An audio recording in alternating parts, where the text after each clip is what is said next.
Saudara, sebanyak 2.435 personel disiagakan untuk mengamankan perayaan Natal dan Tahun Baru di Aceh. Apel gelar pasukan operasi Lilin Rencong ini dihadiri oleh pejabat utama Polda Aceh, Basarnas, personel TNI dan Polri, serta pemangku kepentingan lainnya. Operasi Lilin Rencong ini digelar selama 10 hari hingga 1 Januari mendatang.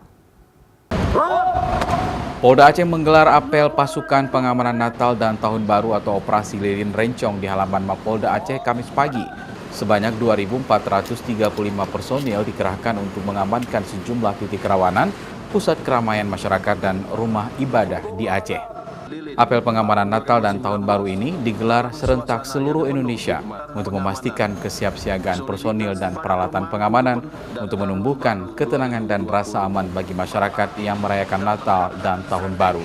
Operasi Lilin Rencong ini merupakan operasi terpusat yang dilaksanakan selama 10 hari mulai dari 23 Desember hingga 1 Januari 2020 mendatang.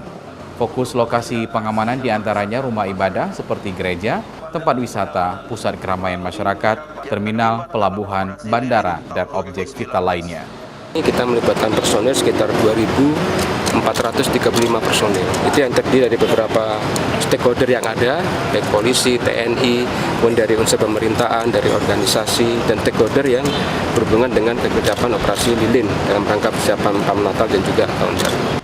Sedangkan untuk keamanan dan ketertiban masyarakat atau Kantipmas yang disiagakan terfokus di daerah perbatasan Aceh dengan Sumatera Utara serta di kota Banda Aceh.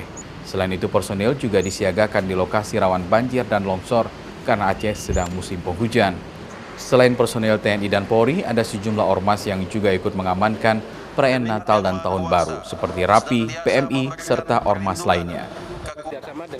Nova Misdayanti, Kompas TV, Banda Aceh.